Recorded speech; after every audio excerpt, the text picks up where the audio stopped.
Добрый день, уважаемые зрители проекта «Хират». Сегодня у нас есть уникальная возможность пообщаться с руководителем ансамбля «Славяне» Российско-Таджикского славянского университета Киба Елена Петровна.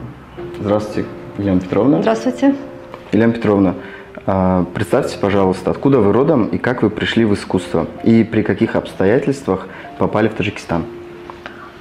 Я Киба Елена Петровна, руководитель ансамбля «Славяне» Российско-Таджикского славянского университета. Что мои родители, отец Киба Петр Михайлович, участник войны. После войны он был призван в ряды советской армии и служил 30 лет в ПВО, в войсках ПВО, кружил по Средней Азии. Так я родилась в Ашхабаде. Вот. После окончания службы демобилизовался и выбрал Душанбе, так как ему нравился этот город по состоянию здоровья. Они с мамой приехали сюда и здесь пустили свои корни. Я поступила в музыкальное училище, проучилась в музыкальном училище, окончила с красным дипломом. И потом меня позвала романтика. Я пошла в Министерство культуры и сказала: пошлите меня куда-нибудь в район с подружкой. Хотя у меня был красный диплом, я могла никуда не ехать. Ну, так как я не знала, что какие районы, я не выбирала, мне сказали: вот, езжайте в Донгару, там нет музыкальной школы, открывайте музыкальную школу. Вот. Приехали мы в Донгару, таких вот тоже еще двое, в общем, у нас 4 молодых специалистов. Мы там открыли музыкальную школу, национальные инструменты, фортепиано, аккордеон, хор, в общем, все пришлось вести. Ребята, таджики, вели национальные инструменты, мы с подружкой вели фортепиано и, значит, хор, сольфеджио, музлитературу, все эти предметы. После того, как я 2 года отработала в Донгаре, я поступила в Институт искусств наш. Закончила дирижерско-хоровое отделение и была оставлена на кафедре при институте. Проработав в институте 5 лет, преподавала 20 лет в Институте искусств. Потом, после этих событий, когда, значит, произошел развал Союза, и многие русские, многие европейцы стали уезжать, получилось так, что кафедра пришла в такое запустение, и уже некому было поступать на эту специальность, потому что специальность очень трудная, тяжелая и не денежная, поэтому не поступали ребята. Здесь открывается, значит, Славянский университет, и покойный народный артист Арифшо Арифов, он, значит, здесь был заведующим центром культуры. Я поступила на работу сюда и перевела, значит, на работу, и он сказал мне, я говорю: чем заниматься, значит, здесь в центре? Он сказал: если это славянский университет, значит, должны быть славянские песни. Русские, белорусские, украинские, вот этим занимайся. Начала собирать я коллектив. Ходила по аудиториям, объясняла ребятам, агитировала. Вот. Через некоторое время со мной, значит, поступила еще работать Султанова Зиbo Туйчиевна, мой соратник, моя подруга по кафедре хорового дирижирования. Вот. И, значит, собрали мы девочек и назвали ансамбль «Славянка» сначала. Вот. После того, как он просуществовал где-то полгода, у нас стали появляться ребята. Вот. Солист у нас был хороший, Фазлиев Фахриддин. Мы стали называться «Славяне». После вот этого мы стали называться «Славяне». И постепенно как-то вот определились уже, несмотря на то, что у меня специализация классика, европейская, русская классика. Вот. Но так как мне это близко, эти песни, и украинские, и русские, и все эти песни, значит, мне было легко. Мама мне кое в чем там подсказывала, помогала. Вот. Ну и постепенно, вот. Спасибо вам большое за такой развернутый ответ. Да. Очень интересно на самом деле. Что побудило вас возглавить ансамбль «Славяне» и как ваша работа способствовала его развитию? Потому что 30 лет – это немалый срок. Вот, расскажите, пожалуйста, подробнее. какими методами? Ну, понятно. Там получается, конечно, не 30 лет, получается 26 лет, потому что с 98 года 26 лет ансамблю «Славяне». Вот. Когда я сюда пришла, я, конечно, не знала точно, чем я буду заниматься. Вот. Но когда вот это все пошла, вот эта работа, вот эта варка вот этого всего, значит, я увидела, какой объем огромной работы, постоянно востребован ансамбль. Одно мероприятие, тут же другое. И не в стенах университета, а за пределами. Постоянно, значит, потому что, и даже сейчас, после 26 лет, нет, значит, ансамбля, хотя востребованность есть, но нет ансамбля русского. Вот именно нацелено на славянское творчество, здесь не востребован он был. Но приглашают, конечно, помимо посольства, что приезжают президенты и Российской Федерации, и Украины был президент, и Белоруссии президент был. Вот. Востребованность есть, потому что, значит, если обращается кто-то там в оперный театр или филармонию, то есть такого ансамбля нет. Вот. И поэтому ответственность, конечно, была очень большая.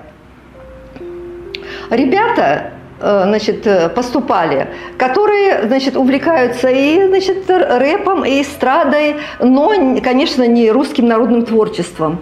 Вот. И приходилось прививать. Конечно, такие были случаи, что приходили и уходили, не нравилось. Но самое удивительное, что вот ребята-таджики очень увлекались и от души занимались, значит, русской песней. Да, вот как вы сказали, раньше вот ребята были более творческие, тогда как раз на восходе был вот рэп, рок, уходили-приходили, но при этом все были русскоговорящие. С нынешними реалиями, даже вот когда я учился вот в стенах данного вуза, многие ребята просто не понимали русского языка и не говорили на нем. Как вот эти барьеры вы обходите стороной? Ну, вы знаете, конечно, очень трудно и научить русскому языку, и убрать акцент, но благодаря тому, что в институте сколько-то тысяч, я не знаю, сколько тысяч здесь студентов, все равно мы можем выбрать, понимаете? Потому что невозможно, конечно, они всего учатся 4 года, и если он попадает на первом, на втором курсе, это невозможно, даже акцент невозможно убрать за это время. Поэтому все равно мы отдаем предпочтение тем, кто знает русский язык, потому что ансамбль 15-20 человек, и вот эта масса здесь сколько-то, там 5 тысяч, 6 тысяч студентов, я не знаю, поэтому можно выбрать. Вот. Конечно, у нас есть еще национальный ансамбль «Тимуровцы», национальный таджикский ансамбль. То есть, когда я прослушиваю и вижу, что талантливый человек, я направляю в этот ансамбль, что уже у нас он не сможем, потому что очень сложно. Тем более у нас палитра русского языка не такая, как мы разговариваем, разговорный язык, а гораздо богаче. Там и славянские, старые слова. Вот. Потом вот мы на белорусском, когда на украинском языке пели, даже костюмы у нас и белорусские есть, и украинские. Когда приезжал Лукашенко, нам сшили, значит, срочно белорусские костюмы. Вот. Поэтому, значит, в общем, вот так вот выходим из такого положения. А используете ли вы какие-либо элементы таджикской культуры в творчестве ансамбля «Славянка»? Ну, конечно, мы здесь живем, мы общаемся, сами наши ребята, почти весь ансамбль таджики, русских очень мало. Вот. Конечно, в Наврузе участвуем, вот. Включаем. В основном, конечно, нацелено на славянскую культуру, но включаем эти таджикские произведения, такие народные, включаем в свой репертуар, у нас есть. А как вы думаете, вот в чем фишка вашего ансамбля, что он на протяжении всех этих лет популярен как и в Таджикистане, так и за его пределами? Ой. Ну, понятно, что, Елена Петровна, вы душа этого ансамбля, сердце и душа, вот, но все равно ваши педагогические какие-то методы, подходы к студентам, я уверен, что нашим зрителям было бы интересно это все узнать. Ну, они чувствуют, здесь у них второй дом. Мы так и говорим, это ваш второй дом. Они приходят после занятий, мы разрешаем чай попить, чайник поставим, если они устали. Если кто-то болеет, у нас группа, позвонил, сказал, я болею, сегодня не приду. То есть такое теплое, материнское, теплое отношение к ребятам.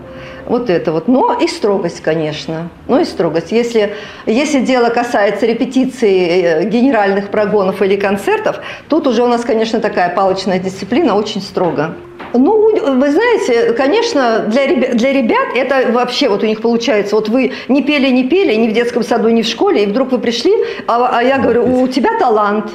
У тебя хороший тембр, да. А ты не знаешь, вот сейчас такое образование вот, в школе, минус школьному образованию, что очень мало ребят увлекают в творчество. Поэтому многие не знают, на что они способны. Он говорит, да вы что, я и не знал, допустим.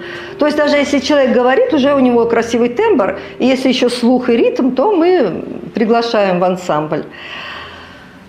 Ну, потом выход на сцену. Сначала, конечно, в институте, там где-то такие мероприятия не очень значимые, а когда мы уже выходим на уровень президента, это уже, конечно, это все должно быть супер. Супер должно все. И ребята, и никаких помарок не должно было, и поведение, и движение. Вот. Ну, это тоже увлекает. Потом мы ездили по всей республике. Вот хочу сказать, например, я была на Памире, в Хароге мы были 2 раза, по проекту «Русский язык на крыше мира». Такой проект был у филологов. Вот. 2 раза мы были. В советское время я нигде не была. Я была вот только здесь, варилась в своем институте, и все. Вот. Были на Памире, в восторге от Памира, конечно, я в восторге. Там, значит, конкурс был русского языка, мы выступали. Ребята тоже попали туда. В Ленинабаде были, в Хадженте 2 раза, тоже в восторге мы, очень нам понравилось. То есть они видят республику, видят другие города. В Москве мы были в 2007 году, был фестиваль «Русская песня», первый фестиваль международный, где участвовало 58 стран мира. Вот, мы, значит, были в Москве. Конечно, впечатления сногсшибательные. Вот. И вот хочу сказать, значит, когда мы добирались до, например, от своей гостиницы до места, где мы должны выступать, это же Москва, там по 3 часа едешь в пробках.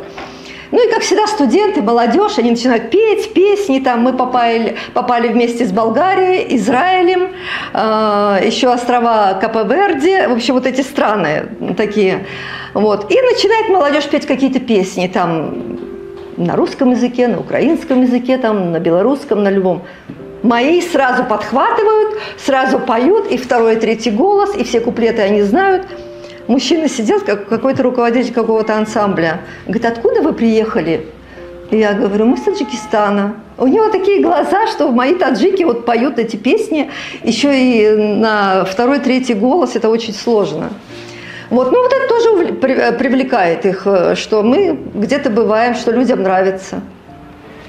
Елена Петровна, поделитесь, пожалуйста, о впечатлении Таджикистане, точнее о Таджикистане и его роли искусства в обществе. Что вас больше всего привлекает в культуре таджиков? Ну что, самобытность, яркость, такой вот азарт вот в песнях. Так как я уже давно здесь живу, поэтому различаю вот среднеазиатские вот эти вот мелодии. Вот. И мне очень нравится. Вот я уже могу отличить памирскую музыку от других наших регионов. Елена Петровна, как, на ваш взгляд, искусство может объединить разные культуры? Считаете ли вы, что ваш ансамбль вносит вклад в укрепление культурных связей между Таджикистаном и Россией? Да, конечно, считаю. Конечно, считаю, что это очень помогает и культурным связям, и вообще любым связям помогает. Искусство – это очень хорошая такая база. То, что касается даже вот русского языка. То, что ребята приходят сюда и познают. Они познают столько разных вот проволочек. Пока поешь песню, уже не знаешь, затрагиваешь разные моменты. То есть они расширяют свой кругозор. То, что они не знают, даже независимо, таджики, русские, даже русские, если попадают, и они расширяют свой кругозор при помощи песен, танцев, обихода какого-то. Раньше, конечно, нам было проще. Помимо того, что язык знали, еще у нас ансамбль был где-то на 80%, наверное, русских вообще, и девочек, и ребят. Вот. Сейчас, значит, наоборот у нас почти одни, бывают такие моменты, такие годы, что вообще одни таджики ребята. Вот. Ну, благодаря тому, я не знаю, внешности таджиков, никто даже не представляет, что это таджики. Нас пригласили на встречу, белорусская какая-то была, не знаю, сессия, и они нас пригласили, значит, у них не было своих ребят в этих костюмах, чтобы мы стояли в фойе, встречали гостей. И там их представитель нашим ребятам сказал: вот вы вот так здороваетесь, вот это вот вы говорите. Там фраза на белорусском языке. И, в общем, заходят, значит, гости там отовсюду, я не знаю, там из Америки, из Нигерии, там кого только не было. И они заходят, стоят наши, значит, в белорусских костюмах, они, наши говорят, приветствуют, и они, значит, спрашивают: вы из Беларуси приехали? Все, что из Беларуси приехали, то есть даже на внешность, они говорят, нашим это все приятно, они, конечно, рады. Так что культурные связи, это очень много, культурные связи. А с какими трудностями вы сталкивались в своей деятельности и как вы их преодолели? Ну, вы знаете, таких уж глобальных трудностей, не знаю, может быть и нет. Если что касается каких-то костюмов, там нам помогало руководство Российско-Таджикского славянского университета, выделяли нам деньги, мы шили эти костюмы.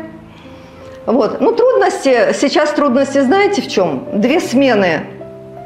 Мы учимся в 2 смены, трудности в репетициях, чтобы их собрать вместе. И потом балловая система, которой раньше не было. Когда вы учились, кстати, этой системы не было. Она при мне появилась. Да, баллы. Вот эти баллы, это, конечно, ужасно. Вот. Потому что если студент знает, и он пропустил по уважительной причине, я написала, что он по уважительной причине, но у него нет этих баллов, что он посетил. Вот это вот трудность. Но как-то ее решаем, через проректора решаем. Вот вы живете в Таджикистане уже много лет. Чувствуете ли вы себя частью этой страны? Какие у вас впечатления о жизни и о Таджикистане в целом? Ну, конечно, считаю частью Таджикистана и частью России.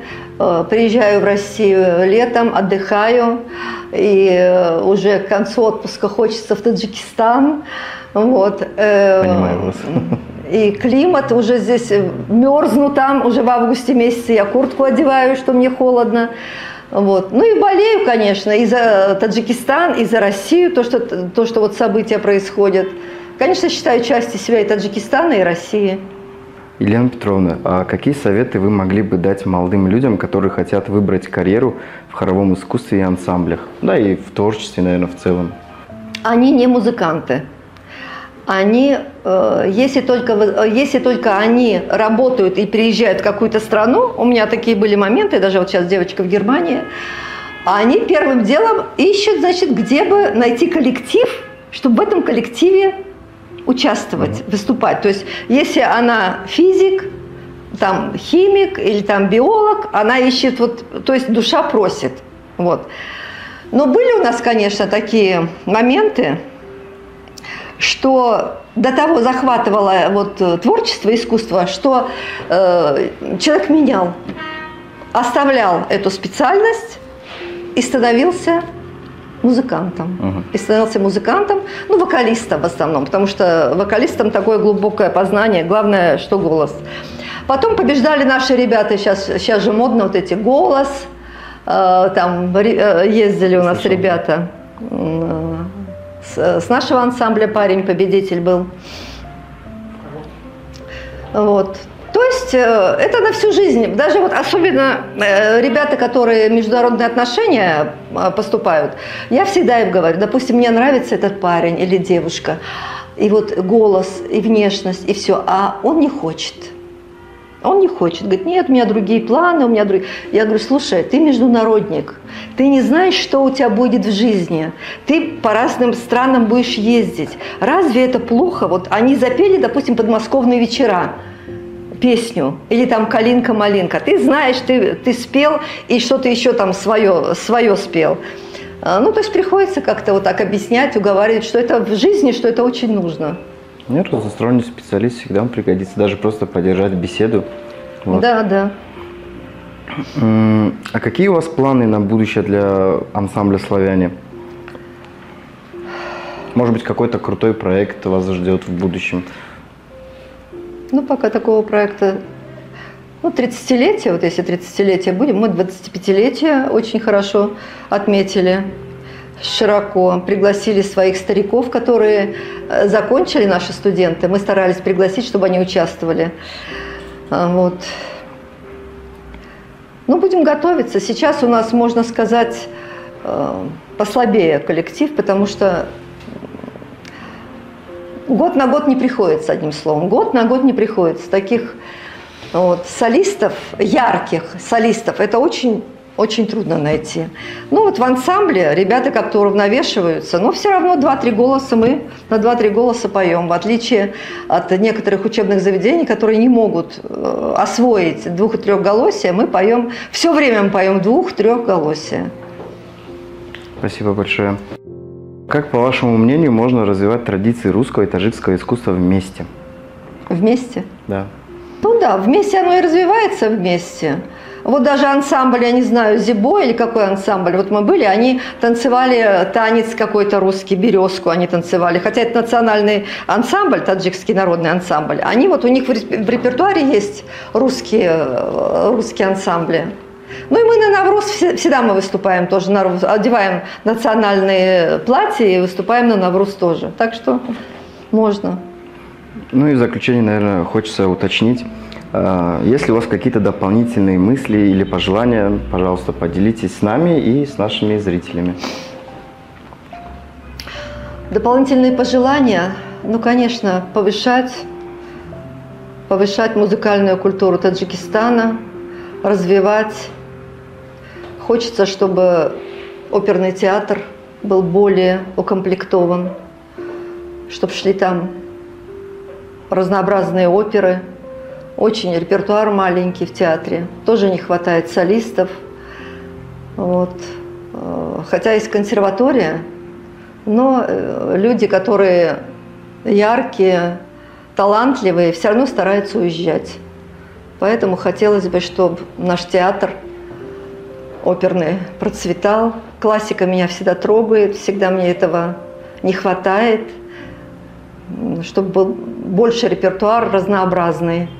Вот вы спросили, что увлекает ребят, привлекает в ансамбле. Вот понимаете, вот отношение зрителей, отношение людей. Сколько-то лет назад, не помню, лет 10 назад, что ли, мы были в Курган-Тюбе. Вот мне этот концерт запомнился. Обыкновенные вот русские номера. В зале были все там, и русские, и таджики, и татары, и осетины, там очень была разнообразная публика в зале. Вот. И когда мы выступили, обыкновенный концерт наш, вот мы выступили, все, и вот просто такая публика была, они выходили, танцевали, то есть мы поем, они выходят, вот танцуют люди, и потом они подходили со слезами на глазах, благодарили и говорили, уже вот как раз после войны такой период, затишье такое, что никто не приезжает, никто не... А тут такой бесплатный концерт. И благодарили со слезами на глазах, говорили, что вот за столько времени вот такой мы концерт увидели. Вот. Ну, потом... Хочется сказать тоже, что вот выступали, каждый год уже вошло в традицию, мы выступаем на Дне Белоруссии. приглашают. Помимо, значит, то, что касается российских праздников, это уже как само собой разумеется. Вот День единства мы выступаем, обязательно принимаем участие в посольстве России. Вот. И каждое, значит, начало июля Беларусь отмечает свой праздник. И вот они нас приглашают тоже, мы одеваем костюмы и вот выступаем где-нибудь в белорусском посольстве. Елена Петровна, спасибо вам большое за такое приятное общение.